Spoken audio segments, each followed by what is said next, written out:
Amansыңдар ма?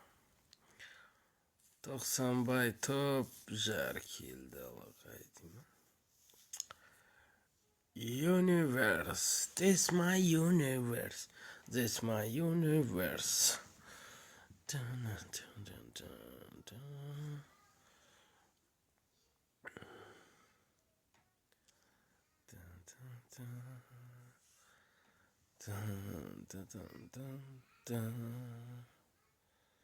Че там, Universe, қалайсың, амансың ба, барсың ба?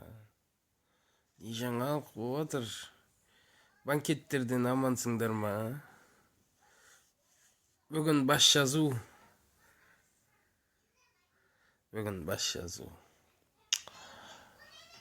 Путник мырза, рахмет, айналайын. Гранаттың сығып суын ішем қазір. Басым ауырып отыр әкесін ауыз. Жаңа жыл деп. Мұсылмандар бәрі бүйтеді. Ойбай, Қазақстанда бізде 90% мұсылман, біз қазақтар анау мынау дейді. Кеше тойхананың ішінде 250 адам болды шеше. Соны қаншасы атеист болды білмеймін, бәрі ішті ғой. Алғаштар бәрі. Мұсылмандармен арақ ішіп жарасып болмайды екен, мен айтайын бүгін. Признание болсыншы. Кең ауыз бәрі деген. Сол жерде ешқандай бір тәңірші көргенім жоқ. Бірде бір атеист көрмедім. Бәрі ішті ғой мұсылмандар. Ауырып қалдық тату көп ішкеннен. Ё-майо дейді. Дастархан бәрін кімге жасаған білмеймін. Іше беріп. Тек арақ ішу. Ойлаймын да, сол тек араққа ақша жинаса болатын еді ғой. Ешкім закусить етпей ішті. Білмеймін әйте. Намаз оқитында бәрі. Басында бата берген. Қайтып атқан кезде де берді путник. Қайтып атқан кезде де батаны берді. Бәрі жаңа жыл. Қабылдашы дейді. Мынау Қайрекеңнің таза фанатигі сияқты эгоист дейді. Ассалаумағалейкум. Илик. Шектің қолына Құран ұстатып қойғасын. Оқу отсын дедім да енді не? Есек арабша түсіне ма? Есектің ақысы жоқ па не? Құран оқуға. Бар оның да ақысы. Так что сендер оның хақын таптамаңдар. Есек адамзатқа қанша еңбегін сіңірді. Адамзаттың өмірін жеңілдетуде тынбай еңбек етті. Есек даже біздің ахли сунна вал жамағати мұсылмандарға дін таратуда да әсер етті. Исаның өзі ешекпен кіріп барған дейді ғой неге. Ал біздің Мұхаммед саллаллаху алейхи вассалам ешекпен ұшып кетті ғой көкке, ашықтың үстіне. Бір жерге ешекпен ұшты ғой. Сосын бір жерге келген кезде ешек айтты, мен ары қарай жүріп жете алмаймын. Өзің түсті ары қарай пешком жүрді. Ешек соны сол жерге дейін көтеріп апарды. Ешек осынша еңбек еткеннен кейін ешекке Құран ұстатпа деп ешектің хақын төмендетуге ақыларың жоқ. Намазды алып келген кезде де ешек еңбек етті. Онда біз жылқыға қолына қазақтың тарихын ұстатып қойып та, бола ма? Ұстатқың келсе ұстат. Мен оны қарсы емеспін. Егер бір жылқы қазақтың тарихын оқып отырса, мен жылқыға барып, неге оқисың, ей надан, сені бір жеуге арналған емессің деп өйтіп айтпай, оқи берсін. Қуанам мен қайтамын. Біздің жан-жануардың өзі қазақтың тарихын оқып отырса, мен қуанам. Елтеген, рахмет, наблюдатель. Ай, осы жігітті келді, міне.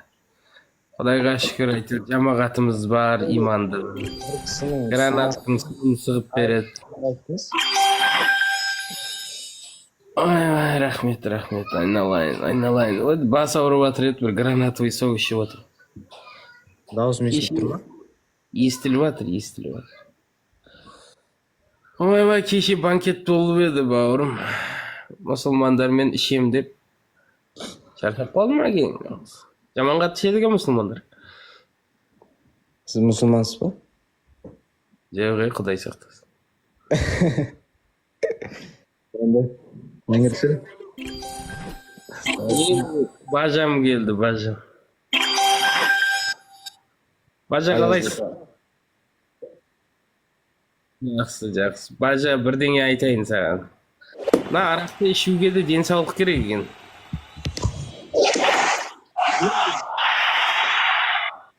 Дұрыс, дұрыс, бажа, бажа. Мен сол жағын демеппін. Енді бір сәл денсаулығыма қарамасам болмайды. Кеше мына мұсылмандармен ішемін деп.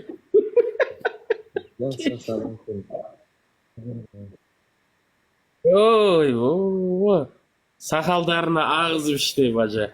Сақалдарына ағызып. Періштелер жуындау кеше. Бля.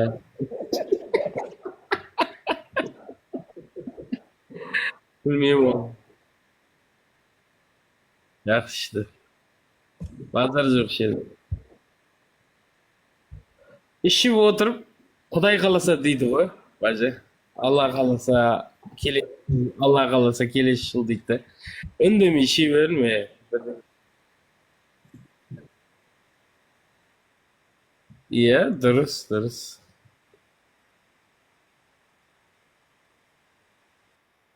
Иә. Бажа, сенің дауысың халыққа естілмей жатыр дейді бажа. Мен естіп тұрмын. Сенің даусыңды астындағылар естімей жатыр екен. Бажамның дауысы әурет болып тұр сендерге.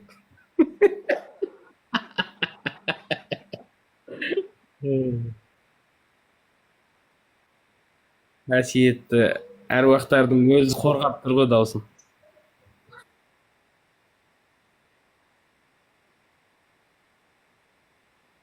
Ой, бұл. Не болып жүр? Корпорация іштік әкесін. Андай 40 мың қары тігілді. Енді бірі келіп, бірі кетіп жатыр әкесін. Между нами деп қойып, ішіп адық, сыртқа шығып. Андай құсып атқандар қанша болды? Ой. Ай. Құлап атқан адам қаншама мұзға. Үйге кетем деп 2 рет сыртқа шығып қайтып келгендер қанша шешесің. Үйге қайттым деп шығып кетеді, 2 айналып келеді, 1 айналып келеді, қайтып жолдан бір ұстап алып кеп қояды столдың басына. Бір уақытта бәрін шығарып сабатқан болады сол, үйге кетем деп бастаған адам.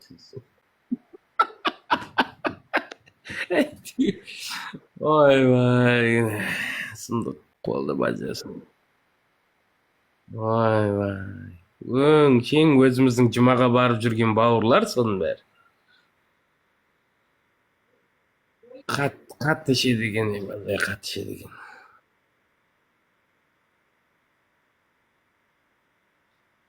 Сондайлары болды.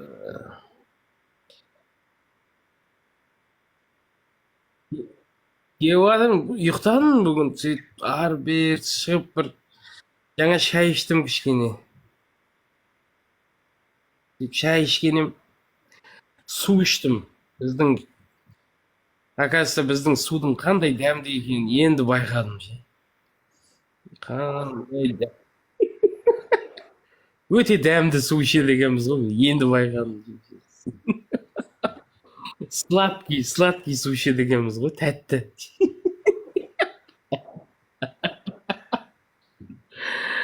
Ой. Сізді естімей жатық деп астындағылар шаршады.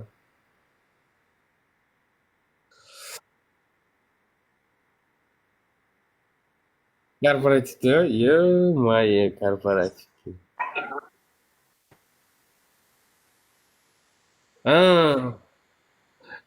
Біздің корпоративтер сұмдық қызық өтеді. Әр не номер дайындайды ғой сосын өзінің отделдары ше. Ойбай, қызық болды.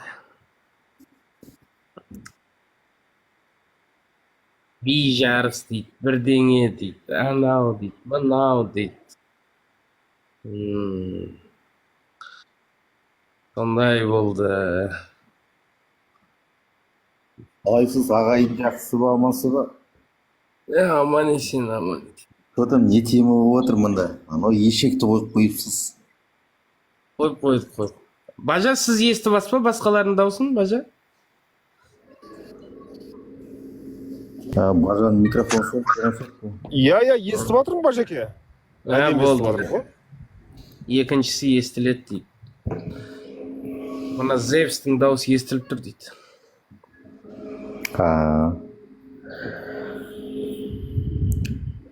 Сол жүрген ғой мында сіздің публикацияңызға, сол стриміңізға кіріп кеттім да, соны ешек қойып қойыпсыз. Сондай анау арабша бір зат. Сол не мағына деймін де сол. Енді иманға келіп жатқан ешек шығар, енді сондай мағына шығар. Фото интернеттен алдым. Түсінікті. Өзіңіз мұсылмансыз ба? Жоқ, құдай сақтасын. Мұсылман емес. Өзіңіз қандай дін ұстанасыз? Мен дін ұстанбаймын, бауырым. Карл Марксқа сезесіз ба? Фридрих Энгельспен? Карл Маркс, Энгельс дегендерді жалпы естігеміз енді. Сенбаймыз оларға. Мен соның кітабын оқығанымен, сонымен негізі өмірге деген көзқарас қой енді. Жоқ, ондай емес. Карл Маркстың ана «Капитал» деген еңбегін оқып, сонда діннен шығып кетті деп жатсың ба? Мен ба? Иә. Мен ештеңе деп жатқан жоқпын.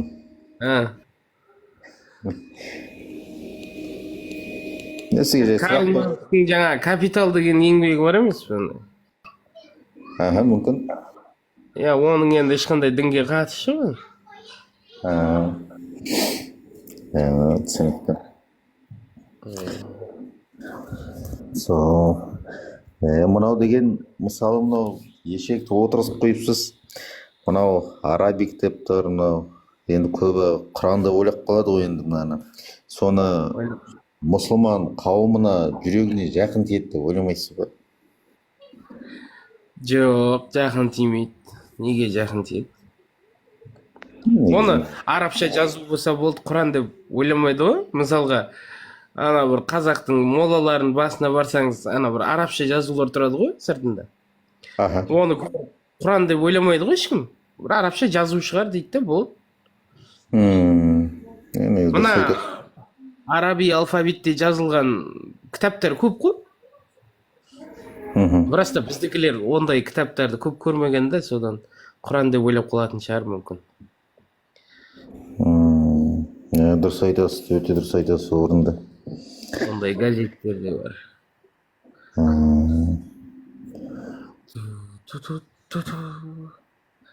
Сол, мейрам құтты болсын өзіңізге. Жаңа жыл келе жатқан. Сол жаңа жыл келе жатыр, соны тойлап құттықтайын деп отырмыз. Өзіңіз негізі бұрындары дін ұстанып па едіңіз? Или толық ешкімге сенбейтін болдыңыз ба? Қалай?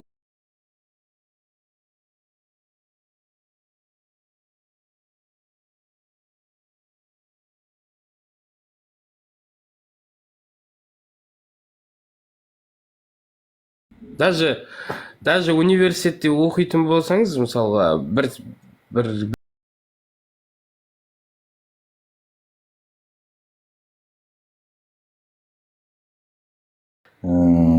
жоғары класстан ма? Жоғары класс емес, ол неде ғой, жоғары оқу орнында бір-екі семестр оқыдық, сол кезде түсіндік. Одан кейін біз енді техникалық мамандықты оқыдық. Сол техникалық мамандықты оқыған кезде бізге сабақ өтетін оқытушы профессор болып жүрген кісілер көбісі атеист еді. Олар сабақтың ішінде де бізге бір талай рет айтқан, что дін деген бұл адамдарды басқару құралы, осындай. Осындай нәрселер ғой, сол нәрселерді оқытты. Соны естідік, соны көрдік, содан кейін жайлап мен оқыған кезімде менің қасымда бір досым болды, атеист. Сол атеист бала өте білімді тұғын. Өте білімді еді. Сонымен спорласып, сонымен таласып жүретінмін, айтып, ойбай тозаққа кетесің сен, тозақта жанасың деп оған тиісе беретін едім. Сөйтсем, оказывается, тозақта тұрған ештеңе жоқ екен. Ең бастысы біліміңді дұрыс алу керек екенсің. Онымен таласа берген пайдасы жоқ. Ең соңында не болды? Ең соңында сол жаңағы арабтың ілімін емес, мынау кәдімгі ғылымды оқыған балдар озғанын көре бастадық. Содан түсіндік қой бірте-бірте. Енді тозақты дұрыс айтады, жан айтады, өлгеннен кейін көресің дейді ғой тозақты. Өлмейінше көрмейсің ғой. Бірақ бір нәрсе анық, оқымасаң мына өмірдің өзін тозаққа айналдырасың ғой. Айында мынандайға қалай қарайсыз? Мысалы, төсек тартып қалған адамдар, мысалы, инвалид дейміз ғой, мысалы. Инвалид бір 5-6 жас солай жатады, мысалы, не істерін білмейді. Сонда ислам дінін қабылдап, Құран оқып, уағыз тыңдап, сөйтіп біз психосоматика дейміз ғой енді. Соған келесің. Сондай ретінде сеніп, кейбіреулері андай, қалай айтсам, адам деген мысалы әрбір вера болу керек қой адамда, мысалы. Біреуі аруаққа сенеді, біреуі тәңірге сенеді, біреуі исламға, біреуі христиан дейміз ғой. Сол вера деген негізі психосоматика ретінде бәрі бізде мида ғой, мысалы. Біз не ойлаймыз? Мысалы, көңіл күйіміз болмаса, басты төмен түсіреміз, дұрыс па? Ойланып, егер де уверенность болса, спортзалға барсаңыз, басты көтересіз да, иығыңызды екі жаққа жаясыз да, смело терминатор сияқты кетіп бара жатасыз, дұрыс па? Ол деген енді бір не ғой, психический вот. Сол кезде адамдар мысалы ислам дінін қабылдап, уағыз тыңдап, сол арқылы тұрып кетіп жатқан сондайларға қалай қарайсыз? Ол дұрыс па? Ол енді сіздің көз қарасыңызды мысалы ислам дінін қалай түсіндім. Енді оны тек қана ислам деп қарастырмайық, кез келген бір вера деп қарастырайық. Иә, сол ислам емес, ол вера деп қарастырыңыз. Өйткені сіз айтып жатқан жағдай Ресейде де, мынау католиктердің елінде де болып жатыр. То есть ол Исаға сенім арту арқылы, Иса мені құтқарады, Иса бұл өмірде мені жақсы адам болуым үшін жаратты деген сенімдермен адамдар алдына мақсат қою арқылы, сол Библияны или бір Құранның бір хадистерін оқу арқылы өзіне бір сенім табады. Ол бар нәрсе. Сол себепті мен ол сенімдер адамдарға мүмкін көмектесетін жерлері бар шығар. Көмектесетін жері бар шығар. Бірақтан оның артқа тартатын, кері тартпа қасиеті көбірек. Сол себепті дін деген, сол үшін ғой зайырлы мемлекетте дін деген мынау неге араласпау керек. Мемлекеттің бағытында араласпау керек. Бірақ мемлекет всегда дінді пайдаланады ғой. Мемлекет дінді всегда пайдаланады, өйткені бәрімізге ясно, что ақылсыз адамдарды, ақымақтау адамды басқару оңай. Ал дін адамдарды бір қарапайымдылыққа, или болмасам бір ақымақтау болуға үйретеді. Сондай. Оның кері тартпа қасиеті көбірек. Пайдасынан көрі. Ал енді 21-ші ғасырда өмір сүріп жатқаннан кейін өзіңіз айтқандай психосоматика дейді. Оның мысалға неше түрлі терапия бар, психологтар бар адамдармен ондай бір қиналған, қыжылған кезде бір әрекетке үндейтін. Осы менің ойымша более ғылыми жақпен жандасу керек деп ойлаймын да, дін арқылы емес. Мысалға, мемлекеттің білім беру бағдарламасында, мынау мектептердегі, әр мектепте бір психолог болу керек, дұрыс па? Оған ақша бөлінеді, қаражат бөлінеді. Жаңа психологтар балдардың көңіл күйі, жаңа мектепте болып жатқан әртүрлі жағдайларға байланысты сынып кетпеу үшін, сонымен ақылдасып, соның проблемаларын анықтап, оны жоюға арналған бір психологтар жұмыс істейді.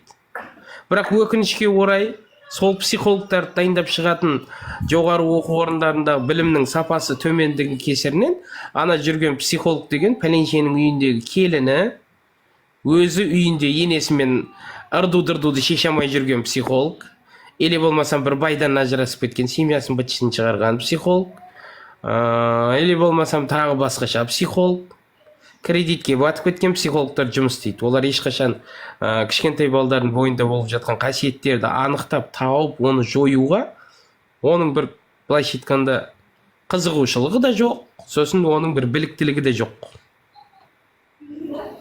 Ал бірақ біз мектепке молдаларды қоя алмаймыз, церковьтің қызметкерлерін қоя алмаймыз, өйткені мектептің ішінде неше түрлі адамдар оқиды, неше түрлі дін өкілдерінің балдары оқиды. Сол себепті болмайды ондай нәрсе. Мысалы, қазір осы TikTok қоғамында өте стримдарда жиі талқыланып жатқан сұрақтар, ол деген мысалы ислам жағынан, мысалы біреулер келіседі, біреулер келіспейді, мысалы айтады, мысалы қалай дейді, ол дүниеге барғанда арақ шарап ағады, сосын қыздар болады, сондай дейді. Ол қай Жұмақтың ішін айтып жатсыз ғой, жұмақ. сол жұмақ деген ғой, соны қай аятта ма, қай сүресінде айтылғанда, просто өзім үшін соны біліп, соны көрейін деген ғой өз көзімізбен.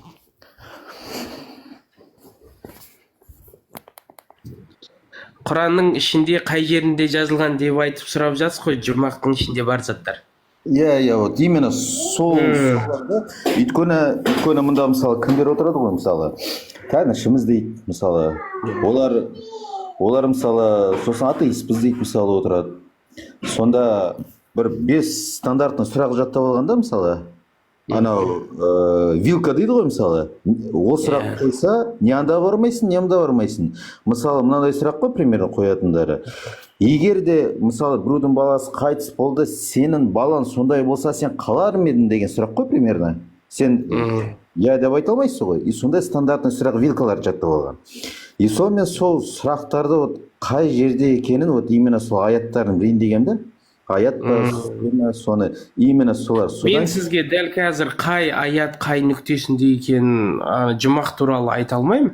Бірақтан жұмақтың ішіндегі бар заттар именно Құранның ішінде жазылған, сүренің ішінде. Ол факт. Ол точно. То есть анау енді 72 хор қызын мен точно білмеймін, бірақ анау өзендерден аққан сулар, жаңағы сосын анау қызметші ер балдар, сізге не только қыз бала беріледі, ер бала да береді. Ана мұрты шықпаған мәңгі балғын және олар қанамайды деп жазылған аяттары бар. Бача бази сияқты дейсіз ғой. Таза бача базиді Алланың өзі уәде берген енді мұсылмандарға. Ол рас. Понятно. Енді мынандай ғой, мен өзім былай ойлаймын да, Құранның аударылмайтыны және оны басқа тілде аударып айтпайтыны оның негізгі оқиға сүресі дейді. Оқиға сүресін деген. Құранның ең негізгі фишкасы оны басқа тілде оқуға болмайды. Бізде 90% адам мұсылманмын деп айтқанмен, оның ішінде не жазылғанын білмейтіні сол арабша оқу керек деген заңдылық. Рахмет. Енді қараңыз, адам өзі түсінбейтін тілде бір нәрсені айтқаннан кейін, өзі түсінбейтін тілде, оның мағынасы түсінбейді, бірақ оның жүрегінде ең басты нәрсе, әркімнің өзінің құдайы бар ғой, шын мәнінде жүрегінде де. Мысалға, ұрлық батқан адамның өзі түнде ұрлыққа түсіп жатқан кезде, ол құдай ұстап бермеші мені, бүгін ұрлығым жақсы болсыншы деп сұрайды.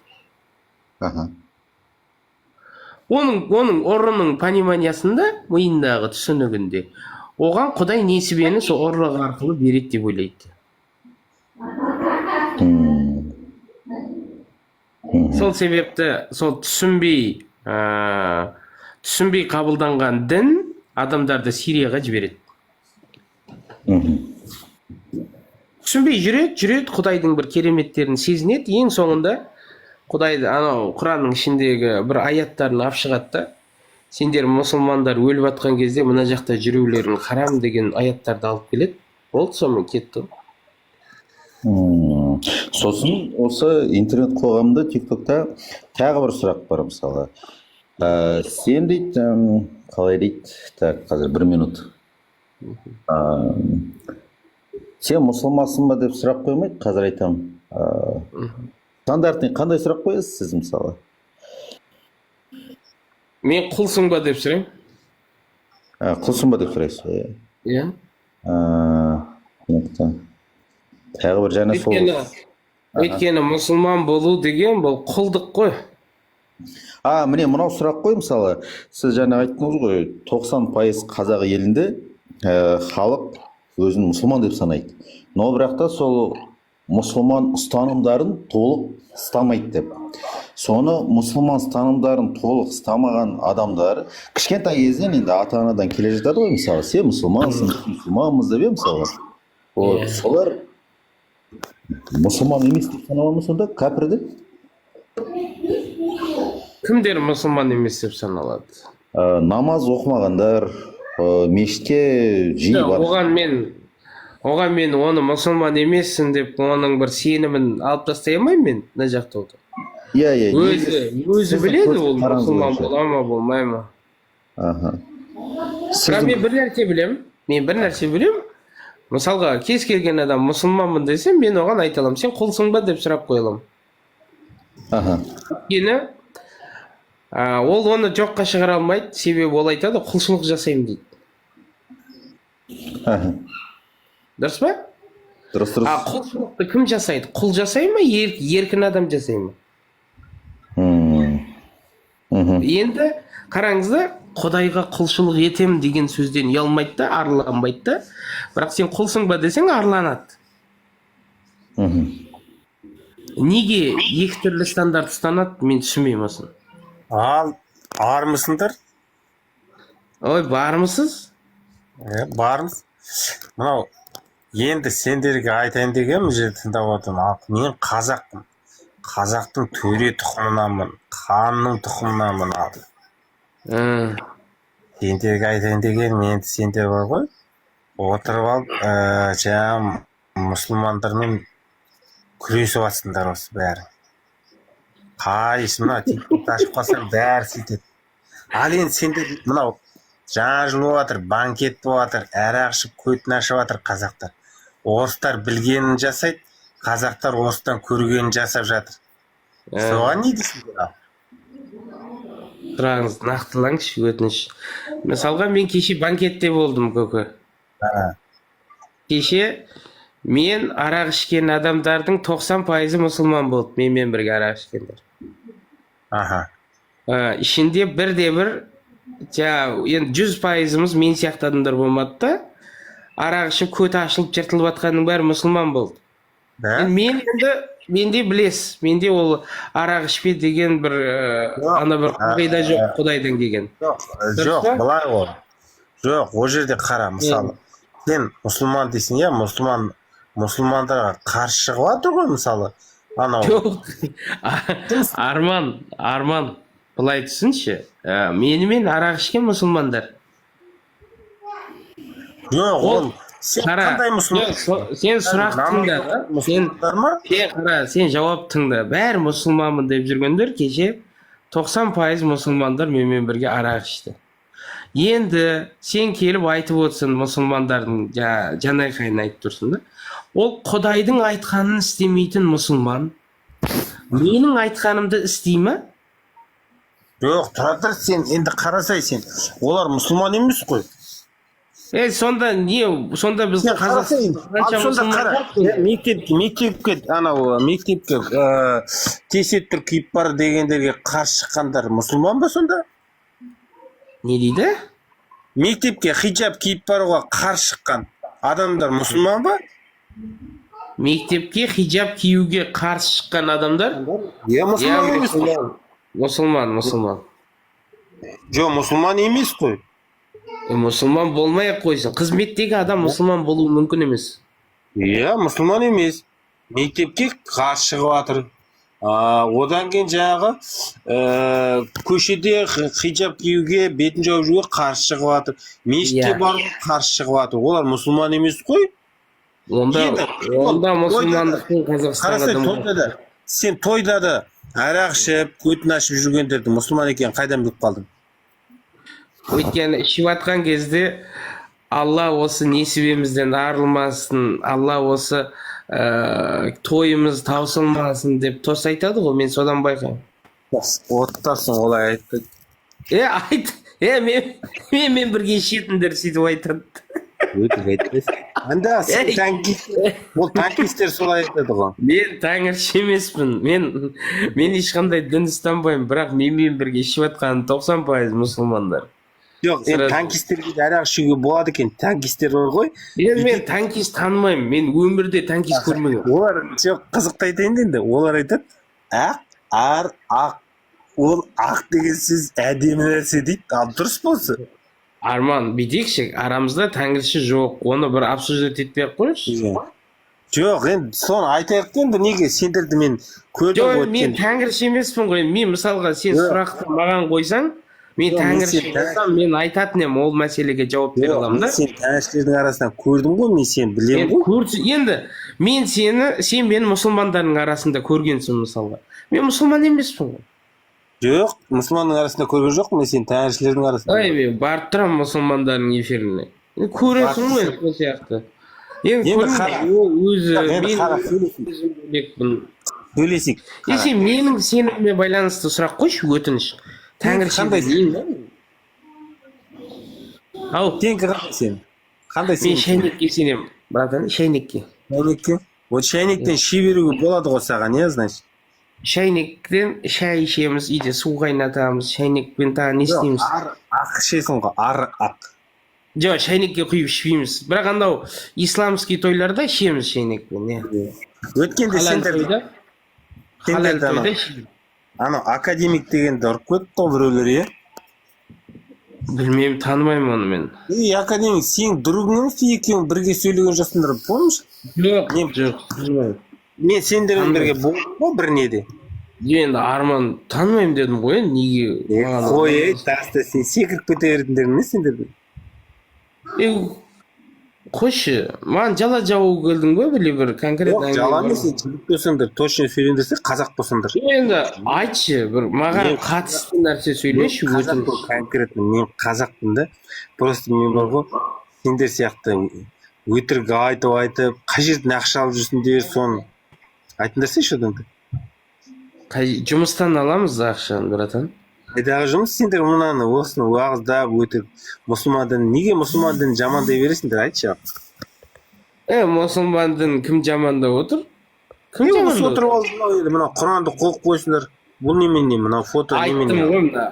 Айттым сендерге ше. Шалды көрсең ата дейсіңдер осы мұсылмандар ше. Ол Құран емес қой ол. Енді не, какая разница? Арабша жазып. Ол арабша тұрғанымен ішіндегі ол кітаптың несі басқа оның ішіндегі. Какая разница? Соны несіне қоясыңдар, қоймаңдар. Қалай какая разница? Қалай какая разница? Большая разница. Ол мүмкін Кама-сутра деген кітап шығар, Кама-сутра. Перісудің 1000 жолдары деген. Қайдан білесің? Құран емес қой. Сен албасты болмасаң, неге сол арақ ішкендермен, көтін ашқандармен неге күреспейсің? Қалай күресем, мен олармен тек қана бірге ішем ғой, той тумалақтар қумаш. Вот сөйлесей онда. Сол бөтекінің суретін қойып қой онда мен жерге, көтін қысқып бар. Автор 90 ма? Сұрақ қойып жүрейінші? Қойып. Давай, сұрақтар қойыңдар жігіттер. Атейсіз ба? Жоқ, жүрсін мен атейс емеспін, братан. Жұмна, 90 деген. Мен айтып тұрмын ғой саған. Атейст емеспін. Енді тәңіршіл ма несіз? Тәңіршіл де емеспін, братан. Дінге сенбейсіз ба просто? Дінге сенбеймін, деист деп айтады мен сияқтылар. Енді дінмен алыспай өзіңіз жүре берсеңізші, не аласыз дінмен алысып? Жүрсін, мен дінмен алысып атқан жерім жоқ мен ешқандай. Енді фотоны не үшін қойып қойдыңыз бетіне? Фон деген нәрсені естігенсің бе, жүрсін, фон? Иә, білем ғой, естіген. Бұл фон да, менің эфирімде осындай фон бар. Не Бұл болды енді фон болғанмен бұл мұсылман қауымына кигізіліп тұрған фон ғой. Еші, Басқа- қай жері тиіп жатыр? Мына басқа фото ешекті қойған. көрсең, мұсылмандар есіңе түсе ме сен? Есекті көрген емес, кітапты көргеннен кейін түсіп тұр. Мысалға, адам миында ассоциация болады ғой, мысалы бір жаман затты көрсең, сасық иіс есіңе түседі. Сасық иісті көрсең, жаман нәрсе есіңе түседі. Мына ешекті көрсең, мұсылмандар есіңе түсе ме сен? Есекті көрсем сіз сияқтылар есіме түседі да, просто қолына кітап Болыпты ұстап ғой, енді мұсылман емеспін ғой мен, так что... жоқ енді кітап не үшін мына жерде, кітап не үшін?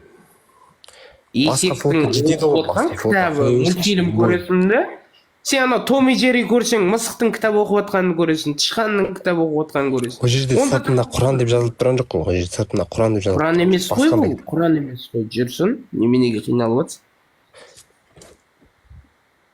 не деп жазылып жүрсін. тұрған? Ау, естіп. Камасутра. Камасутра деп фонның бетін жазып қойсаңшы. Камасутра деген Жазылып кітап. тұр ғой, жазылып тұр, арабша жазылып тұр да тек қана. Біреу түсінеді, кейбіреу түсінбейді ғой. Енді сенің өзің түсінбей тұрсың ғой, жүрсін. Білем. жоқ, дінмен алыспай өзіңізбен өзіңіз жаңа ішетіндермен ішіп жүре берсеңізші, оны не қыласыз, оны артық әңгімені. Мен ішіп жүрмін, еш уайымдама. Сонда сол ғой енді, бұдан еліңіз бар енді вообще. Қайсыда, мына фонды айтып тұрсың ба, или кімді айтып жатсың? Фонды айттым. Фонды мен интернеттен алдым. Енді бүкіл интернетке барып сен осыны айта аласың ба сен? Айта алмайсың ғой. Бұл фонның сізге қай жері қызық болды соны? Әдемі фото екен, қарашы, ана ешектің түріне қарасам, добрый ешек екен да, андай бір мейірімді, ақкөңіл адамдардың көзқарасы болады, сөйтіп тұр екен. Мысалға, мен қайта мынау діндар адамдардың кейде сақалы өсіп кеткен, ана юбкасы тізесінен түсіп кеткен бір еркектер болады ғой, ана террористер қолында автомат. Одан көрі мына ешек қайда бір добрый ғой, қарашы. Бұны кішкентай балдар көрсе де қорықпайды. Қандай әдемі, мейірімді. Фоныңызда басқа қандай фотолар бар тағы? Сосын андай шаңғымен ұшып баратқан ешектің фотосы бар. Шли есек дейсіз ғой, общем, бәрі. Ішінде ешектер көп, иә, добрый ешектер өте көп. Дұрыс. Так что енді не қыла бермеңдер. Мен фоныма тиісе бермеңдер сендер, әдемі ешектер ғой. бір сұрақ бола ма сізге? Иә, болады. Ассалаумағалейкум рахматулла баракату. Уағалейкум ассалам. Илейкум салам, илейкум. Есекті айтам да, есек не деген иманы бар былай қарасаң. Есек сендерден артық қой, кейбір адамдардан деймін да. Дұрыс айтасыз. Келсем. Рас қой, мысалы мына есек бар ғой, ана атеизм, ана ислам жамандайтындардан артық деп ойлаймын ше, былай қарасаң. Дұрыс айтасың. А, брат. Келсем. Суреттегі есек бар ғой, салпы. Солдың өзі артық деп ойлаймын. Дұрыс айтасың. Осыны бірақ осы суретті салған адам жауап береді арғы дүниеде. Осы есектің алдында деп ойлаймын. Есектің алдында жауап бере ма? Есектің алдында жауап береді. Аллаға жауап бермей ма, есектің алдында жауап бере ма? Бірінші есектің алдында жауап береді, сол салған есек үшін. Өйткені ол есектен төмен ғой. Потом Алла артынан өзі нетеді. Сонда сол сурет салған адам екі адамның алдында жауап бере ма? Иә, қиналасың ғой, білесің ба? Алланың алдында, Сурет салуға болмайды исламда. есектің алдында. Иә. Ой, не болып кетті? Арғы дүниеде конкретно кімге жауап береді өзі мұсылмандар? Кімнің кімге есебі кетті, соған жауап береді. Иә. Сол есекке есебің кетіп отыр ғой, былай қарасаң. Мына ешекке сонда сурет салған адам қиянат жасады ма мына ешекке? Иә, бұл да тірі жан ғой, тірі зат қой. Сон тірі заттың суретін салуға болмай ма? Болмайды. Сен мынаны вообще жесткий қылып салып қойғансың. Найман мен. Ешекті мазақтап тұрсыз дейді. Сонда ешекті мысалға кімге ұқсатқаным үшін ешек ұялып тұр? Есекті мазақ қылып тұрған жоқ, сіз есек арқылы тінді мазақ қылып тұрсыз. Баяғыда біздің бір не болатын бір ағай бар еді, керемет юмормен. Сол айтатын еді, мал десем, мал ренжиді ғой, сен мені мыналарға теңедің деп. Сонда мына ешек ренжи ма сендерге теңегенім үшін? Жоқ, есек ренжімейді, сен есекті күнәға итермелеп тұрсың дейді. есекті бар ғой, исламды қорғып тұрсың сен. Мына ешек ренжитіндей бар бірақшы. Ол жерінен келсем. Мына ешек ренжит. Мені террористерге тең едің деп ренжу. Сен неге ренжігенсің, айтшы? Сен кімге ренжігенсің? Мен сендерге ренжуім жоқ ешқандай. Мен бәрін жақсы көрем. Ренішін жоқ қой негізі. Просто қатты обиженный адамның несі ғой мынау? Позициясы. Реніш жоқ, обиженный деген не? Жынды ма мынау? Қайдан білейін, братан, енді сен резко бүйтіп айтқанға ойлап қалдым, мен ренжітіп алды ма біреу сені деп. Жоқ, ешкім ренжіткен жоқ қой. Мен бәрін жақсы көрем, ағайындар. Сен исламды да жақсы көрсеші, братан. Исламды жақсы көрем. Исламды жақсы көрем. Енді осы сөзінен таймасашы, братан. Сен жақсы көресің жүрегімен. Просто сен андай соны қаладың да, бір күні Құдай сені береді, брат, рас айтам. Ол ешкімнен көзін алған жоқ әлі. Сен де алдынан әлі күні шығады. Онда сен бұл не, қарғыс па, не білмеймін. Қарғыс емес, жақсы нәрсе. Может, сен қазір қиналып, может, ренішің бар шығар, мысалы, болмай жүрген шығар, может, мүмкін осындай позицияға ұстанып.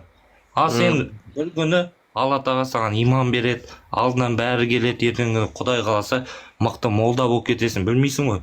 Мысалы, есек сияқты киініп алып отырады шығар. Негізі мен молда болам. Негізі мен молда болам, дұрыс айтасың. Иә. Молда болам. Батанғашмын, жалаң аяқ değil. Ислам деген қараңғылық деп. Вот осындай адамдармен сен араласасың, братан. Осындайлар сен иманды ұялатады. А бірақ сен Құдайға сенесің, мен білмеймін. Менен артық сенесің, братан, сен. 100% айтайын. Сенен артық сенем, иә, дұрыс айтасың. Бірақ бір нәрсе сен нетіп тұр. Саған дәлелдей алмаймын мен қазір. Құдай бар деп. Өйткені сен Құдайға сенесің, саған дәлелге жоқ, братан. Мен алиқы дәлелдей алмаймын. Құдайға сенем ғой, Тигіржан. Конечно, братан. Вот соны айтып, көбісі боқтайды, өй, брат, осындай. Мен, наоборот, сенен жақсы позицияда. Бірақ Құдай бір күні иман береді, братан, тәубеңе келесің. Айтады ғой, самолетте не берушілер жоқ дейді, сол сияқты. Бір күні сен жамандық емес, жақсылық шығады алдынан. Солай болады, братан. Дұрыс айтасың. Жақсылықпен сынайды ғой негізі. Сен сияқтыларды жақсылықпен сынайды. Ал наоборот, иманы мықты адамдарды анда қиыншылықпен сынайды. Сондай ғой. Құдайды бәріңді әйтеуір сынайды екен. Сынақ қой өмір, братан. Ойын сияқты ғой бұл өмір. В общем, Құдайдың ойыншығысыңдар ғой. Жоқ. Ойыншық емес, просто біздің былай айтқанда сынақ қой. Әр сынақтың өз несі бар ғой. Береке болса бір қайыр, болмаса 100 қайыр деп беталды айтпайды ғой, бірақ. Мысалы, туысқандарыңыздың примері келтірейін де, қайтыс болды дейік. Сосын оны қойға апарады. Сондай жаназа оқылады, араб тілінде Құран оқылады, солай жасалады. Сонда сіз сол кезде қабірдің алдында қай жерде тұрасыз, қай жерде боласыз? Қабірдің алдында Құран оқымайды жігіттер.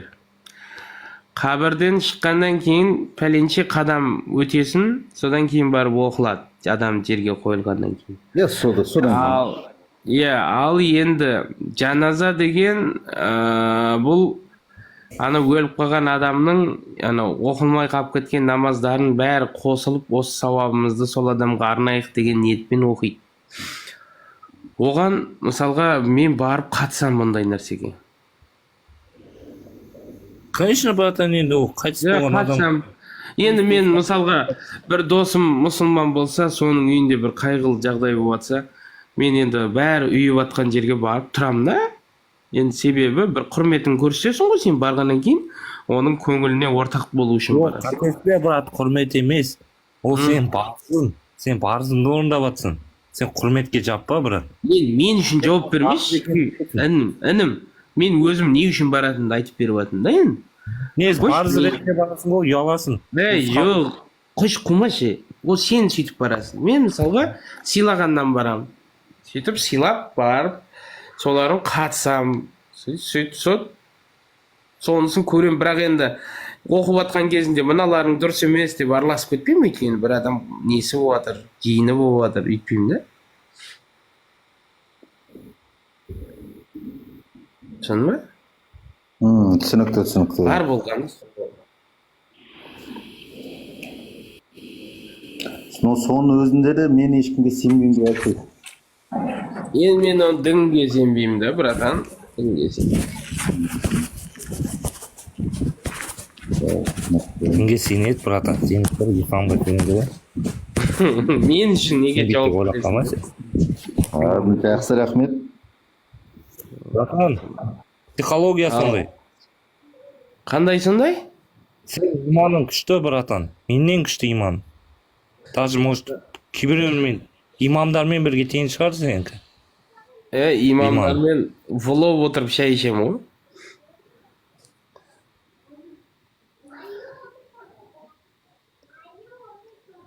Мен өз басым бар ғой, кейбір адамдар ойлаймын осы айтып отырады, дінді жамандап отырады.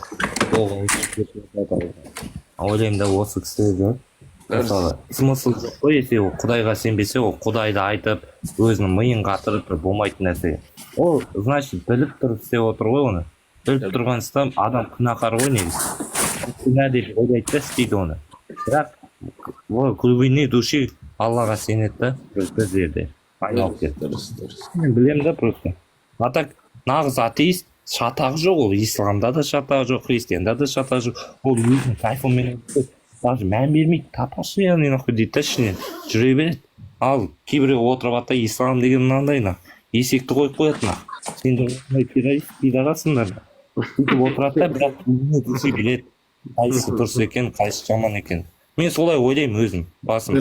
Қателессем ренжіме. Бірақ мен дұрыс айтып тұрғанды сен біліп тұрсың, братан. Телефон азанда отырсың ғой. Біліп отырсың, братан. Если жүрегіне қатты тисе ренжіме, но бля, сен нормальный жігітсің. А так сыйластық деген осыдан бастады ғой. Мұсылман адам сыйласып өтеді ғой бүгін. И базар жоқ. Жақсы подход. Жақсы подход емес, ол шындық, ақиқат. Өзім солай ойым. Мен атеист, андай мән бермейтін, тыңдамайтын, андай интерес қылмайтын адамдарды ойлаймын. Ал сен вот осылай ислам жамандайсың да елдің көзін ашасың. Осылай ше, исламға деген. Тигірмен мынандай ғой. Тигірмен, бірақ сен ойламайсың ба сол күнде сен құбыжық көрсетіп жібердім деп? Құбыжық қылып отырған енді бұл қарашы, братан айтып отыр, бірақ интерес қылып отыр. Ол шатағы болмаушы еді. Жоқ, сен тоқташы, бұл жігіттен бір, енді сен өзіңнің пікіріңді білгің келіп тұр ғой, мысалы, сен өзің ойламайсың ба сол дүниені құбыжық көрсетіп жібердім деп? Мен дінді жамандамаймын, наоборот, жақсы жағын айтамын, ақиқат деп айтамын. Өйткені жамандай алмайсың ғой. Жоқ, мәселе мында ғой, сен ісіңмен сол дүниені құбыжық қылып көрсетіп жіберген жоқпын деп ойламайсың ба? Вот мәселе сода ғой. Қай жерде құбыжық көрсетіп жатырмын айтсақ? Мен құбыжық көрсететінін не айттым? Сен өз ісіңмен. Жоқ, ісіңмен деймін да, мысалы қазір түнгі 11-ден кетті. Бірақ мынандай дүние бар. Қара, мынандай қарашы мысалға. Ең бірінші кез келген дінде сұралатын дүние уақыт сұралады да, уақыт. Уақытыңды неге сұрап еттің? Менде ақын жоқ ма соған? Менде бұл жігіт сияқты. Менде қатесің. Мен саған идеальныймын деп отырған жоқпын ғой, уақытпен уақыт отыратындай. Мен идеальныймын. Жоқ, дегенмен ең бірінші сұралатын дүние уақыттан, ысыраптан, уақыттың ысырабынан сұрап басқасын қой берші, анау пәлен, пыстан, анау, мынау. Уақыттың ысырабы жоқ. Короче, өзім білем деген дүние ма сонда әлгі жерде? Құдай өзі біледі деймін, брат. Құдай өзі біледі. Сен уақытқа неме тіреліп отырсың, мен уақытымды алып қойдым ба сен істедің? Или мен бұл уақытта мәселе сода ғой, уақытта ысырап қылған сұралады деген дүние бар да, ол енді сен уақытында ысырап қылып жатырмын. Не ысырап қылып отырмын?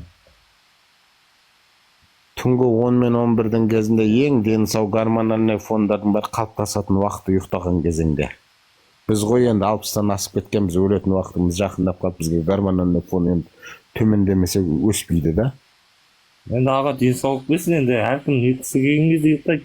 Мысалы мен қазір қинап ұйықтай алмаймын, мен тиктокта отырмын. Енді идеальный мұсылман емеспін, который ой, бірақ осы уақытта ұйықтап деп мен даже намаз оқымаймын. Мен осы намаз оқысам бір нәрсе істей саламын өзім үшін. Кейбір адамдар да болады, ұйықтай алмайтын, реально. особенно жастарда Жоқ, мына жігітті негізгі мәселе сол жерде болып тұр ғой. Көптеген мен ұстанамын деген жігіттердің өзі жаңағы аузында ақ мен ұстанбаймын, мен Ау? сенемін. Қатты ұстанып жүрген адам емеспін, намаз оқып мойындаймын.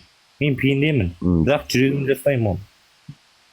жоқ дегенмен ғой, мен соны сенемін дегендердің өзі бір айнасы ретінде жаңағы сыртқа шығып былапыт айтқан кезде сол Мен дүниені қалай- құбыжық қылып жамандамай, вот бұл жігітті бір жағынан жақсы жағынан көрсеткім келіп отыр. Бұл жігітті мен құбыжық қылғым келіп отырған жоқ. жоқ бұл жігітте емес қой мәселе, сол соны ұстанушы өкілдерінде ғой енді сол азаматтар құбыжық көрсетіп жіберіп жатқан жоқ па деп ойламайсың ба деген ғой. деп айттым ба? Автор Ау? братан. Автор, Ау, мен саған құбыжық болып отырмын ба?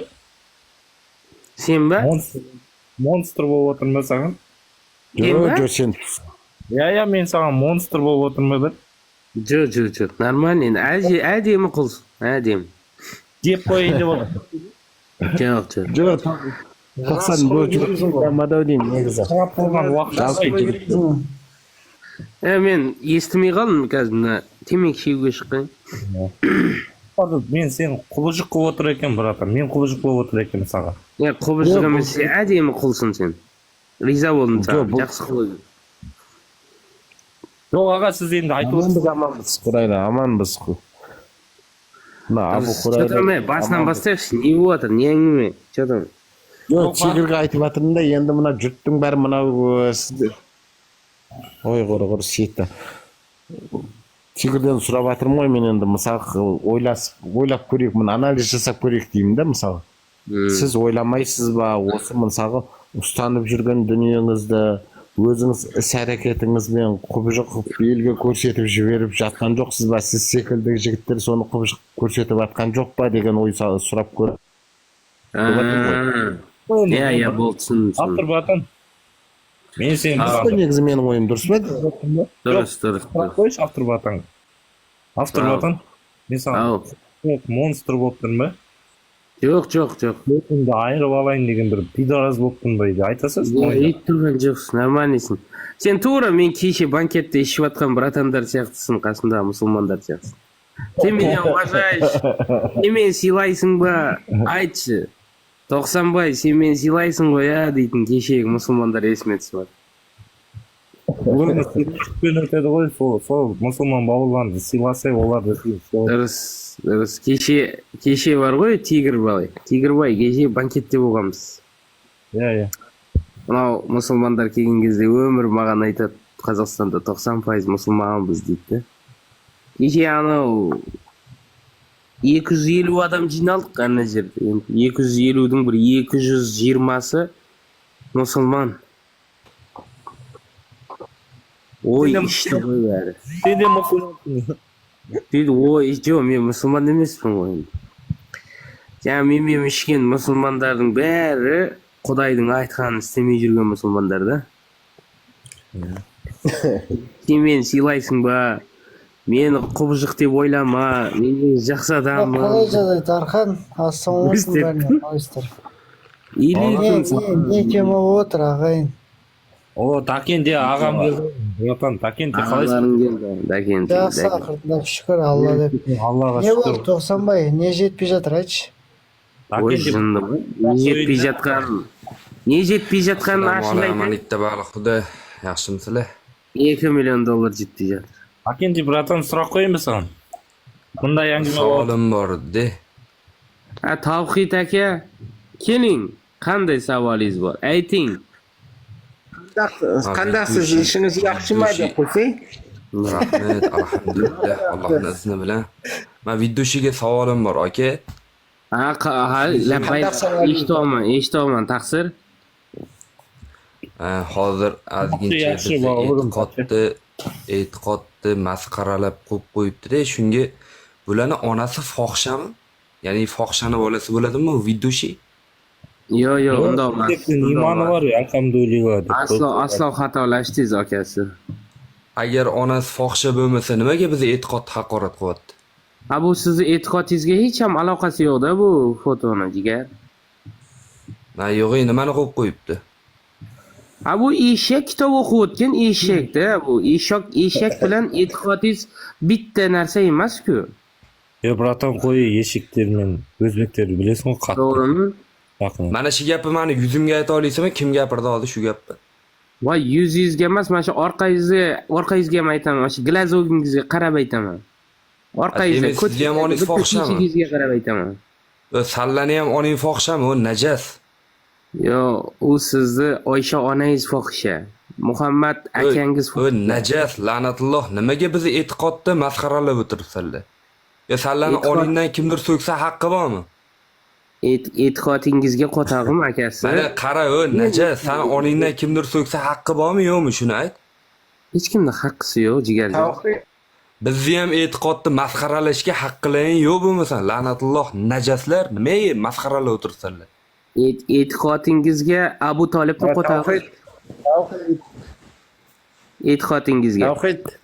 E'tiqodingizni olib najas, o'chir ovozingni o'chirib boshqalar gapiryapti. E'tiqodingizni Oysha onangizni ko'chaga O'chirib najas boshqalar gapiryapti deyapman. Tur. Tavhid aka, e'tiqodingizni Oysha onangizni amiga tiqing. Yo'qmi? Fohishani bolasi, so'rab ololinglarmi? Sallada bir muqaddas otlayim bor. Fohishani bolasi Muhammad Ota-onangni yaxshi ko'radigan bo'lsa, mana onalaring fohisha deyapman.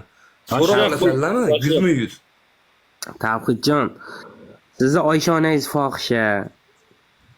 O'chiro najas bir odamga o'xshab gaplashadiganlaring bormi? Bir musurga o'xshamasdan. O'zing boshlading-ku, endi nimaga endi o'zi senga yoqmayapti bunaqa gaplar? Men savol beryapman, nimaga bizni e'tiqod haqorat qilyapti bu? Qat'iy kirib chiqyapti buni. Bu fotoni e'tiqodingga qanaqa aloqasi borini birinchi aytib berdi, sen iflos. Bu najasli videolarni ham ko'rib chiqdim, nima? Shuning uchun aytayapman. Ay bilan toza Oysha onangni amidan chiqqan bola ekansan-da, lekin. Hatto Oysha onang qilmagan u. Fohishani bolasi, u najas. Sani Sen fohishani bolasiga savol beryapman, u najasli bolasi. Sani oning fohisha bo'lsa ham kimdir fohisha deyishga najas degan. haqqi bormi deyapman. najas degan arab tilida sidiq degan so'z-ku. Sidiq ishtima ne deydi? Sidiq shimmi? Sidiq shim deydi. Sidiq shim deydi Tavhid aka. Nega? Fohishani bolasi, o'chirma mikrofonimni. Yo'q, sidiq Tavhid aka, onalaring fohisha-yu, sallani. Mana men aytayapman, nima so'rab aka. aqlli yetadimi so'rab olgan mana. Bratan so'rash nechta sidiq ishkim keladi deb. Hozir sizni bu yoqda so'rayapti. 68 ta odam bitta savolimiz bor deyapti sizga Tavhid aka. Bo'ladimi shuni qo'ysak? So'ra. Berlaring. Faqat men bir rasmni olib tashasan, videosiga aytlar. Hop. Tavhid aka, eshak Hozir olib sikamisiz? tashasin. Eshak sikamisiz Tavhid? Olib tashasan hozir. Oningni qilganimni aytaman. Olib tashasan rasmni, ayt. Tavhid aka bunaqa deydi. Albatta, Sani ham oningni, boshqa mana senga o'xshagan najaslarning onasini hammasini shu, ha. Ya, to'xtamay bratan o'tib ketdi. Fohishani bolalar. Eshik sikinsin degan. Aqllaring yetmaydimi? Bir onalaringni yaxshi ko'rmaysanlarmi? Mana onalaringni fohisha deyapman. Eshik sikin. Aqllaring yetmaydimi? O najaslar onangni fohisha deyapman mana, o. Tavhid aka, Oysha onamiz bo'ladi. O najaslar mana onalaring fohisha deyapman. Aqllaring yetmaydimi senlarni so'rab olgan? Bizda onamiz Oysha bo'ladi Tavhid aka. Sani ona tuqqan bo'lsa, o'sha onangni fohisha deyapman. Aqling yetadimi so'rab olgan? Oysha onamizda u fohisha deyotganingiz. Senga aytayapman, Eminda, sani tuqqan onang fohisha deyapman. Endi Oysha onamiz onamiz emasmi? Tavhid aka, Oysha ona bo'lmaydimi bizga? Sani tuqqan onangni aytayapman, u najasli bolasi. Biz shu Oysha onamizdan tarag'amiz, hammamiz Oysha onadan tarag'amiz. Tavhid aka. Maymunni bolasi, senga aytayapman, u itdan tarqagan najas musulmon emassanlar-yu sanlar. Yo'q. Mana musulmon o'tiribdi ostida tigr akang musulmon. Mana musulmon. Alhamdulillah. Musulmon eng ostida o'tiribdi tigr akang. Musulmon bo'lsa, nima bu najaslar bilan o'tiribdi? Bratan, просто sidiq shim degan so'zim durust bo'lmay ketdi. U ne uchun sidiq shes deymi? O traditsiya. Bunu tushunmay qolmayman. Audarib berish, brat. Tovuq aka, Muhammad alayhissalomning to'shagini ostida turadigan Tilingyomi najas payg'ambarimiz tilingyomi itdan tarqagan payg'ambarimizni to'shak ostida fohshani turadigan bo'lasa Muhammad alayhissalomni najas tilingyomi Muhammad alayhissalomni yarishib bo'lgan ekanlar Tovuq aka. O'shani bitta xizmatkari ichib qo'ygan. U mayman degan. Taniysizmi o'shani?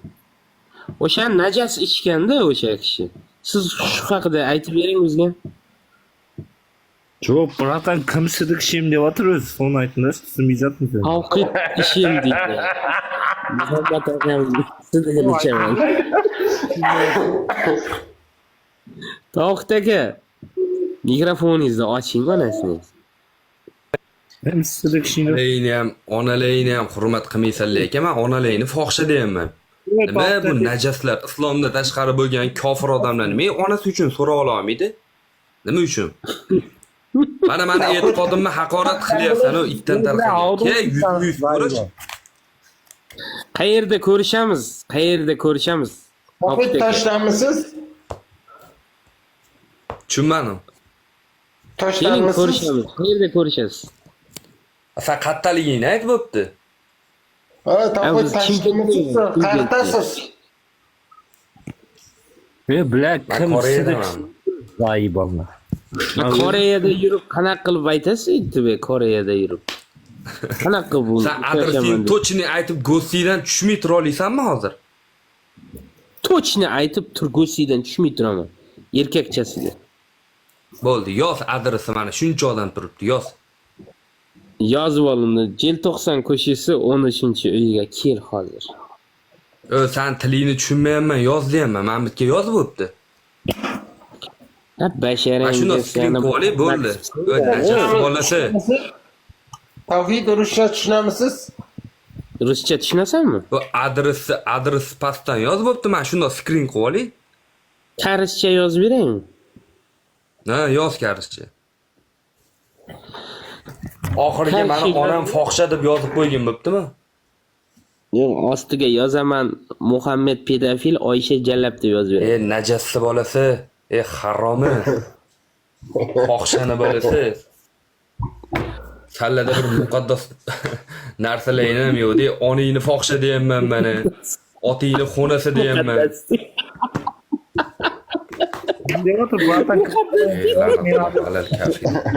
Najaslar. Muqaddas deyman. Kimlarni so'rayapti? Tovuq aka, eshak sikamisiz? Shuni aytib bering bizga. Birinchini ayting. Ketdan olchi. Bratan, men adresni so'rayapman-da, davon. Adres so'rayapti. Men o'zbek sikpin tushunjimni tavayapman. Assalomu alaykum, Tavqid aka, qayoqqa ketib qoldingiz? Ketib qoldi, qayerga? Yashang qoraz. Men o'g'a kelib Tavqid akang yolg'iz qolmasin, bu yoqda musulmonlarga destak bo'laylikchi deb kelsam, qochib ketganingizda Tavqid aka. Tovuq aka ketib qoldi. Bratan o'zbekiston Ko'tni ne qildinglar? Tavhidning ko'tini sug'ib jerdinglarmi, qarshi jerdinglar? Kim aytyapti? O'zi ketib qoldi u. Ketib qoldi. O'zi keldi, o'zi ketdi. Oda hech kimning nesi yo'q. O'zi keldi, yo'q, o'zi. biroq aytaver men armiya rejimida bir o'zbek aytgan nesikimiz. Qisqasini aytganda o'zim bilan partiyasidan ekan u. O'zim bilan partiyasini. Yo'q, bratan. Darxan ayamay aytib o'g'an qaytsin, qaytib chiqasizmi? Yo'q, hayrat, brat. Hayrat, assalomu alaykum. Va alaykum. Bu jigit aytib ana. E6 deyapti ana garaj. E6 ko'rinmadi. O atvet berilmadi, so'ng o'ylab qo'yaman, armiyada esme tushibdi bir so'zda. E6 gemni. O'zbeklarga unday narsa so'ramaydi-ku. U kundalik narsa bu. Yo'q, sol shimba, men vaqtda siymi yurgim. Endi burungiday massive YouTube yo'q chiqar endi, biroq avul aymoqlarda bo'lishi mumkin. Shim degan narsa men siymi yurgim, ma'gan shim deb aytadi u. Ol teqqana ol kimdir yoqda bor emas-ku, ol misolga Kuba yoqda bor, Ана бір не бар ғой? Discovery'дің бір программасында көрсетеді ғой? Дархан братан, ауыр. сен ұрады екенсің да жіптеуір, Discovery емес, ана не ғой? Машина түсіретін 3 тал қойып. Машина түсіретін, анау көрсетеді ғой, машина түсіретін. Ана біреу барады да ешекті ұрып атады, и оны бір жасырмайды да ешекті ұрып атқанын. Прям кәдімгі ешекті ұрып атады. Анау не істеп жатыр десе, бізде ол обычный нәрсе дейді, ешекпен сен контактқа. Енді сол Колумбиядағы олар қақтан барған білесің ба? В основном көбісі ливандықтар, ливандық арабтар. Тунистік, ливандық, алжирлік. Есек деген традиция ма ол, сонда есекті айту? И сен де сол жақта тұрсың, сен де араб, соларда ол нормальный традиция. Ол зиян ғой, братан, өліп қалмай ма? Зиян емес, ол ешек деген сезбейтіндей шығар сенің титімдей ақылың. Сол үшін біз ешекке ұзын көйлек кигізіп отырып қойды ғой Дархан ұстаз, көрдің ба? Ешекті бейшара ешек әйтеуір. Егер ешекше заявление жазатын болса, талай мұсылманды қаматып жібереді. Ал қолынан келмейді да просто. Қой братан, айтпашы. Болған болады мұсылмандарға. Жарты бір қанша мына тауқит әкелердің нешеуі отыратын еді. Зорлау фактісін. Қанша мұсылмандар кететін еді. Тауқат әке де кетер ма не? Тауқит әкең бірінші кетеді. Қанша ешекті зорлаған. Ол бір емес. Бірнеше қайталаған. Ол маньяк деген статьямен кетеді. Ада жорсткий статья ма? Оған. Ол бір ешекті зорлаған жоқ қой. Сосын олшы ешектердің ана кішкентай балдарын істейді. Ол педофилизм ол. Педофилизм еді ғой негізі, братан. Ол көрдің бе, болмайды. Ешектердікі оңай ау оларға. Оларға ешкі ғой басын. В основном ешкі олардың түрлі. Так что сондай. Алла сақтасын, братан, қайдағы жоқты айтасың. Сен де мұсылмансың ба, Тигр? Алла сақтасын деп. Тигр да мұсылман. Алхан да мұсылман. Сен ондайың жоқ па еді? Жоқ қой, қайдағы. Алла сақтансаң сақтанады да, сақтанбасаң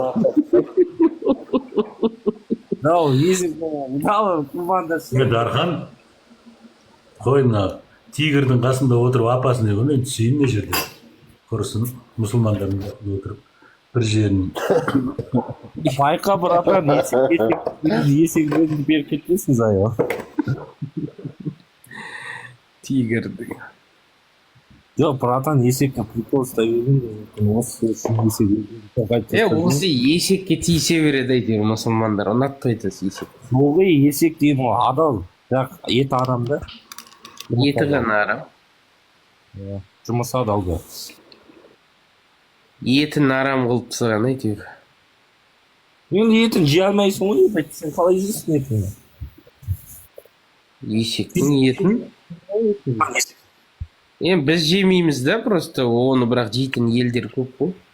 Жей алмайды дейін, братан. Есі де астан өсіде жей алмайды. Еті ондай емес оның. Еті шекек сияқты ғой, қатты пластмасс сияқты. Жеп көргенсің ба, не қалай айтып отырсың оны? Жоқ, енді брат, анатомия оқымайсың ба сен? Анатомияда ешектің еті сағыз сияқты, пластмасс сияқты деп өтті ма саған? Қатты деп айтады, қатты деп, жеңілбейді деп. Шақ өтпейді. Қой, Шын айтам, брат? Еркекше. Ешектің еті деген, по-моему, жылқының етінен ешқандай айырмашылық. Жоқ, братан, оныкі қатты дейм еті, тура алмай ма, пыспай ма, жаман көз. Сен жеп оны қайдан біліп қойдың, жеп көрдің ба? Жоқ, жеп көрген жоқпын, солай айтады дейміз. Кімдер? Сен ешек жейтін адамдармен араласатын болып тұрсың? Сен қояқтан біліп атсың? Есек жей алмайды дейм, бля. Енді ол, бля, физический бар. Өстіп білдіріп қояды да, олар ешектің етін деген. Масықтың етін жемеңдер, ащы болады дегенде айттың ғой. Қой, жей баратың, бля. Жо, неге өткенде заңмен қабылдады ғой. Жеуге болады деп, вроде қабылдаған секілді болды ғой. сол мемлекет. Жоқ, жей алмайды деймін, физически жей алмайды оны, желінбейді, братан. Түсінесің бе, желінбейді деймін. Ешектің етін жей алмайды дейді. Ай, жеуге болады, базарда сатуға болады деп заң қабылдады ғой. Ешектің етін қайдан білесің қатты екенін, жеп көрдің бе? Ой, зайыбы, братан, сен кішкене андай. Сендерге түсіндіре алмайсың. Бір Онда есек біздің алып Қазақстанда ешектің етін сатуға бола ма? сатса да оны желінбейді, ол біліп қояды. Түсіндім. Бірақ болады ғой, сатуға. Оны білмейді кем, конституцияны білмейді кем мен. Тақанса. Есек жайлы есілерсің. Көрші мемлекеттер рұқсат берді ғой бірақ. Көрші еліміз қайсы ел? Бұл жаңағылардың ауылында болады деп. Оны білмейді екен. Есек Тигр сататындай. братты алып барам ау дейді. Ет базары барған кезде, мынау ешектің еті ма, кімнің еті деп. Ешектің етімен ұсталған 2 кафені көргем дейді. Демек, ешектің етін жеп қойған адамдар өте көп. Ой, ши братан. Көп қой, оны білмеймін ғой, немен самса жасап берген. Сен де білмейсің, мен де білмеймін ғой. Талай самсаны жеп жүрген шығармыз, агесін ал. Есек жедің ма? Ешкім білмейді ғой. Одан ба, әйтеуір денсаулығымыз мықты ғой.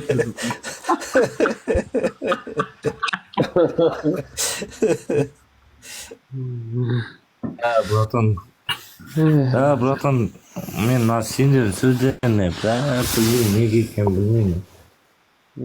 Есек жеу деген сендерден ғана естіп тұрмын, братан. Бұрын бала кезде қолинақ. Есектер жүреді, сол кезде айтасың ғой, что-там есек жейма негізді деп. Оказывается, олардың еті қатты болады деп айтатын бізге үлкен кісі. Еті желінбейді деп. Үлкен кісілер не? 32-дегідей аш болса бірін жейсін әлі. Аш болсан да тісін өтпей ма, сондай бір нәрсе жей алмайсың. Аш болса дуана боғын. 32-дегідей аш болсаң бірінде жейсін. Иә. Аш болсан да. Тигр, негізінде бар ма? Негізінде. Шариғат бойынша келсең, құрбақаның еті халал, ана астында жазып жатыр. Құрбақаның етін жегенсің бе? Құрбақа деген ол бақа ғой сіздер бұл. Ол қалай сасық Жей бересің бе? Жоқ ет алып. Негізі халал ғой, ол халал. Ол сасық болғанда, ол сен оны батпақтан ұстап алған кезіңде сасық болады. Жоқ, бір нәрсе жейді шығар оны. Ол жуасың ғой, әдемілеп. Қағыратқа түскенде Сковородкаға әдемілеп қуырсаң, дәмді шығады. Білмеймін, братан, мен жеп көрмеппін енді бақа. Вьетнамда жейді. Жоқ, братан, шегіртке халал дейді. Мен соған келісімге шегірткені білесің бе? Шегіртке сананша. Ол халал. Шегіртке бар Сосын ғой, білесің ба, тағы не халал екенін. Соны жеуге болады деп ойлаймын. Біз тағы бір аңды айтам да. О, белок қой. Таң қаласың, мен сен айтсам. Ана гиена деген бар ғой, гиена. Көргенсің ба? Не ма? Бөлтірік па? Бөлтірік дей ма? Не? Гиена. Шибөрі дейді. Гиена. Жоқ, шибөрі бөлек, гиена бөлек қой. Сол гиенаның Шибөрі дейді ғой, гиена. Шибөрі бөлек, гиена бөлек. Шибөрі, братан, шакалдайды отырсың ба? Шакалға ұқсайтын Африкада өлексе жейтін гиена деген жануар бар. Гиена ол басқа дүние деді, Сол халал. Шакалдар ғой. Ой, братан, осы жерде кішкене қос жердің ойдым. Қосқаным жоқ. Ол халал. Жыртқыш ешқашан халал болмайды, братан. Есінде болсын. Жоқ, шегірткені жеген, шегіртке де халал болып есептеледі деп. Шегіртке жыртқыш емес қой, шөп жейді бәд. Андай-мұндай жейді. О, белок қой. Белок па? Шегіртке де бір өзінен кішкентай жігіттер ұстап жейді ғой. Белок ол, братан, конкретный белок, протеин. Жазда мен енді сақынан тек Тигірмен бір нәрсе сұрайын. Шөлдегінің бәрі халал дейді. Шөпретіндердің бәрі. Ол шортан харам дейді, мені көрдің ба, брат? Арыстан Шортан балық жейтін жануар ол. Балық. Харам ба не? шортан харам болса бізге қатысып Шортан харам емес. Шортан кішкентай балықтар жейді ғой, көрдің ба? Жыртқыш. Акулашы. Любой балық өзінен кішкентай балықтар жейді.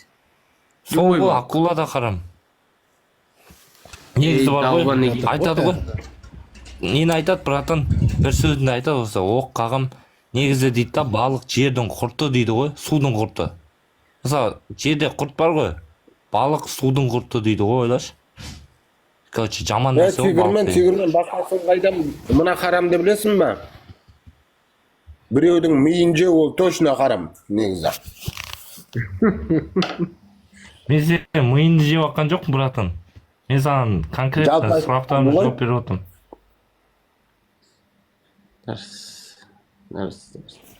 Жоқ, білесің ба деп атқаным ғой негізі.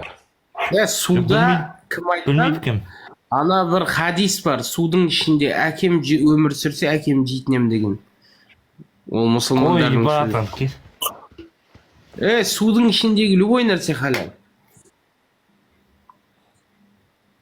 Енді қарашы, сен айтасың да, балық, екінші балықты жесе, ол типа харам деп атсың.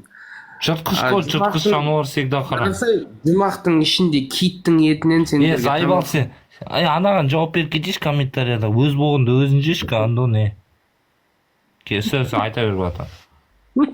Аш болсан өз болғанда өзін же. Мен саған ішіп берейін ақ добавкаге. Сөз тапқа. Тигір. Мен саған добавкаге ішіп берейін ақ. Сөз братан айта бер. Комментарияда гандонға айтып отырмын. Мен саған добавкаге мен боғымды жесін. Болды ғой енді, айттың ғой. Жоқ, мен боғымды жесін деп атым да, тоймай қалса. Болды ғой, түсінді ғой. Сөз айты. Киттің ішінде, ойбай, киттің ішінес. Жұмақтың ішінде киттің етін жейді, құдай береді сендерге. Кит деген балық жейді ғой. Ол жемейді, ол байқаусызда жұтып қояды ғой. Ой, білән, енді сігіттілер. Юсуп пайғамбарды жұтып қойды ғой байқаусызда, сол сияқты, сол кезде ораза ұстайды дейді, ойлашы. Ораза ұстайды дейді. Кейін мұсылман емес. Кит ораза ұстайтын жалғыз жануар. Ораза ұстайтын жалғыз жануар, кит. Өтірік ораза ұстайды. Шын айтан кит ораза ұстайды, братан. 40 күн ораза ұстайды. Жылына 40 күн ораза ұстайды кит. Кит ораза ұстайды. Кит пайғамбар деп айтайық онда. Кит пайғамбар. Кит әуретін жоқ жүрек деп айтшы. Жоқ, Юсуп пайғамбарды байқаусызда жұтып қойған ғой кит. Содан бері ол ораза тұтады кен. Киттің миы ораза ұстауға жетсе, неге орамал киіп алмай, хижаб киіп алмай? Құмаш енді білә, ол кит қойна. Ой, білә, ол киттің қараш, ораза ұстауға миы жетсе, неменеге әуретін жауып жүзіп жүрмейді ана ешін? Біләтсігесін де. О, ораза ұстайды, брат, ойлаш, ораза ұстайды, 40 күн ораза тұтады. Ораза ұстайды да әкуі ашық жүреді. Ол не пайда? Ол жануар ғой енді, құдай сол жатқан. Бірақ ол Юсуп пайғамбарды жұтып қойғанда. Қазір бар ғой ғал. Тигір, сен білесің ба, киттің әкуі қанша метр болатынын білесің ба? Әкуі деген неме? Татағы, киттің татағы қанша метр болатынын білесің ба? Мен 1-2 метр болады шығар. Сонда ораза ұстап, 2 метр татағы асылып, бірақ құмас. Біләс. Жоқ, бірақ ораза тұтады. Күлкісін өлім екен. Жоқ, құдай солай жаратқан ғой, брат. Құдай солай жаратқан ғой. Құдай не қылды, 2 метр татақ берді, керемет имам берген ба, сонда? Күлмендер, білә, күлмендер жігіттер, ақиқат нәрсе. Ораза ұстайды. Сол бар ғой, содан үлгі алдында дұрыс айтты, бағана бір жігіт айтты ғой, дұрыс айтасың, үлгі алды сол киттен. Ораза кезінде 2 метр татақтарын жоқ шығар енді. Судың ішінде жүріп, қалай ораза ұстайсың? Аузың суға толып тұрады постоянно. Жоқ, суды шығарып тұрады ғой. Братан, ол суды бар ғой, братан, суды бар ғой. Кит су атады ғой, білесің ба? кит суып атат. Не үшін суып атат? Иә. Сол ішіндегі суды шығарып тастап отырады, ойлашы. Ораза үшін. Ба? Иә. Сол үшін кит 40 күн ораза ұстайды. Ана Юсуп пайғамбарды жұтып қойған үшін. Шығара береді ғой ол. Жыл сайын шығарады ғой, ай сайын шығарады. Ол қай уақытта ұстайды оразаны? Тигр? Кит бар ғой, дәретке отырмайды, братан. Дәрет отырмайды, ойлашы. Одан не шықпайды? Туалет шықпайды, ол нетпейді, ойлашы, братан. Сол төбесіндегі неден шығады? Су шығады. Сонда ол таза нәрсе. Құдай татақ беріпті де дәрет шықпай ма сонда? Жоқ, татақ деген өтірік айтып отырмын, негізі татақ та жоқ ода. Просто төбесіне андай бір дірка бар кішкене. Дірка бар, су шығады. Киттің акуы жоқ па сонда тигр? Жоқ акуы. Киттің досы. Только діркасы бар. Жоқ, брата, мен оқығам кит. Қалай көбейіп жүр сонда олар? Уылдырық шашады ғой аузынан. Енді сол уылдырық аузынан ба? Сондай қалай түсінбей қалдық қой. Аузынан уылдырықты? Иә, самец аузынан шашады ғой, короче. Қара, сол аузымен Юсупты жұтып қойған ба, уылдырық шашатын? Жұтып қойған ғой, не сен? Ой, уылдырық шашатын жермен. Сен, тигр, сен мұсылман емессің сен. Қосып кетсе бола ма, сәлеметсіз? Әйгерім. Да, сәлеметсіз, Әйгерім, да, менің атым есім болады. Мен қазақша бірақ нормально білмеймін, өзім Түркменстаннан келген қазақпын. Плохо знаю. Аркадактан келдіңіз ба? Жоқ, ол кез түркмен басшы болған. Ол кезде түркмен басшы болған. көткен екенсіз ғой? Әйгерім түркіменше. Иә, просто енді қазақша мен прям керемет білмеймін да. Аркадакі шукрат, айта беріңіз, түсінеміз біз. Мен сізге айтайын деген, көп мұсылмандар білмейді неге осындай харам жануарларды жеуге болмайды. Такие пресмыкающие дейді ғой. Ол еврейден келген закон. Еврейлерға четко айтқан, неге нельзя кушать их. Потому что, чтобы эту рыбу даже ловить, надо же взаимодействовать с язычниками, сенбейтін адамдарға, да? И олардың культурасын могут они перенять. Поэтому был запрет вообще кушать эту еду. Солай. В основном. Многие мусульмане даже не знают почему. Свинина, понятно, там есть место, где Иисус там изгнал всех. У одного человека одержим был. Орысша сөйлесем болады ғой, да? Сол, он был одержим. Тек вот этот есть. Басқа жерде многие даже не знают, неге болмайды екен. Зачем нельзя? Мысалы, вот китайцтар, бәрі животные они кушают. То есть, чтобы их вообще вот, не переняли их культуру, то, что они делают, не общались с ними. Это вот был закон, чтобы просто огородить от язычников в основном. Делали. Солай болған. Почему давали запрет? Не только свинина, понятно, енді.